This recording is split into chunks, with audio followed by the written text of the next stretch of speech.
A OpenAI acaba de mostrar para o mundo seu novo arsenal de ferramentas no Dev Day. E a gente vai destrinchar tudo isso agora. A ideia principal, um novo kit de ferramentas para construir o futuro da IA. Mas antes de falar das ferramentas, vamos começar com a escala impressionante que eles atingiram. Olha, para a gente ter uma noção do impacto dos anúncios, a gente precisa primeiro falar sobre escala. A apresentação começou com um número que já impressiona. Só em 2023, a plataforma da OpenAI tinha 2 milhões de desenvolvedores criando coisas em cima dela. E agora, um ano depois, esse número simplesmente dobrou. 4 milhões de desenvolvedores. É um crescimento, assim, explosivo que mostra a velocidade com que a comunidade de criadores está abraçando essas tecnologias. E o que mais importa para esses desenvolvedores, onde eles vão mostrar suas criações, certo? Bom, o número de pessoas usando o ChatGPT toda semana já passou de 800 milhões. É uma base de usuários gigantesca, só esperando por novidades. E o que é que possibilita tudo isso? O motor por trás dessa escala toda. Poder de processamento. A capacidade da API saltou de 300 milhões para 6 bilhões de tokens por minuto. É um salto absurdo. E essa infraestrutura massiva é a base para o que foi anunciado a seguir. 4 novas ferramentas para o kit de qualquer criador. Vamos lá, ferramenta número 1. Aplicativos dentro do ChatGPT.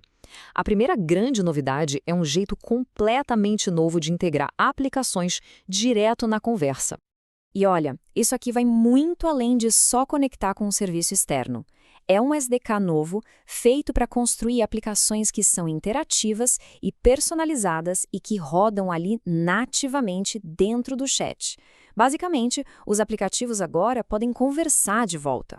E por que isso é tão importante? Primeiro de tudo, distribuição. De repente, os desenvolvedores ganham acesso direto àquela base de usuários gigantesca. Isso muda completamente as regras do jogo.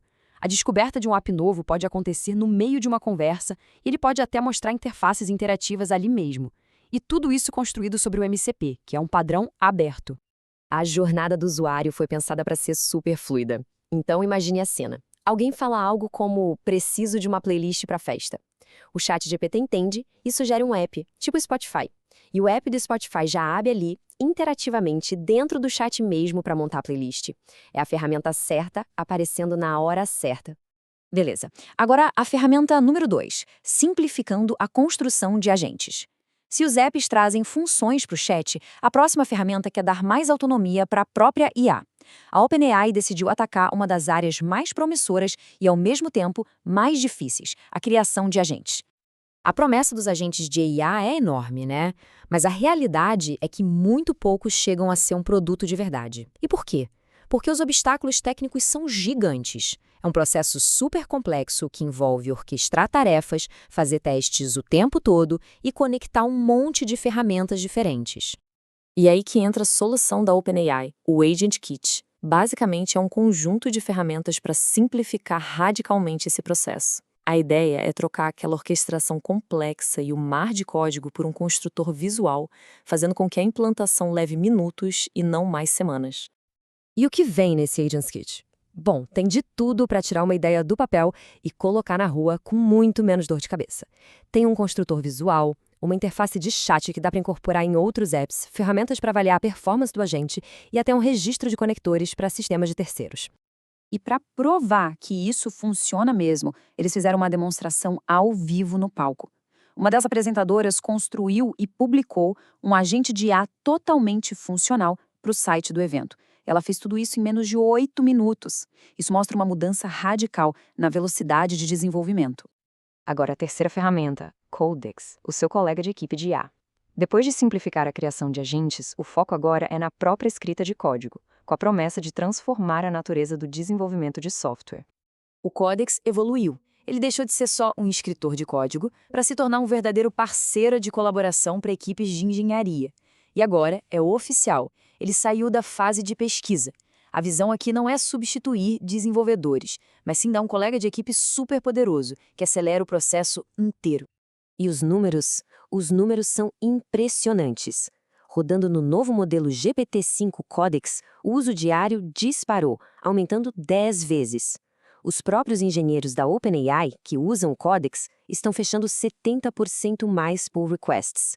E empresas como a Cisco conseguiram reduzir cronogramas de projetos que levavam semanas para apenas alguns dias. Mas o momento mais impactante da demonstração, aquele que fez todo mundo pensar, foi quando um dos apresentadores usou só a voz para programar todo o sistema de iluminação da sala. E a conclusão dele foi: eu ainda não escrevi uma única linha de código para fazer isso acontecer. Essa frase resume perfeitamente o poder da ferramenta.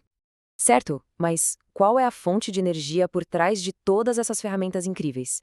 A resposta: novos modelos. A OpenAI revelou a nova geração de motores que está impulsionando todo esse ecossistema. E esses novos modelos que já estão disponíveis na API expandem de uma forma absurda as capacidades criativas e lógicas. Temos o GPT-5 Pro, focado em tarefas de altíssima precisão, o Sora 2 para criar vídeo e som controláveis e o GPT Real-Time Mini para construir interfaces de voz super expressivas e em tempo real. No final, a mensagem que amarrou todos esses anúncios foi uma ideia bem poderosa. Estamos vivendo uma aceleração radical na velocidade com que as coisas podem ser criadas. Pense bem na compressão de tempo. O que antes levava anos para ser construído, e mais recentemente meses, hoje pode ser feito em minutos. Isso muda fundamentalmente o que é possível para um único criador ou para uma equipe pequena. E tudo isso nos leva a uma pergunta final, uma reflexão que ficou no ar. O que seria possível construir se a única barreira real fosse a imaginação? A sugestão é que as ferramentas se tornaram tão poderosas que o principal limite para a criação agora é ter uma boa ideia. É um pensamento bem forte sobre o futuro da tecnologia.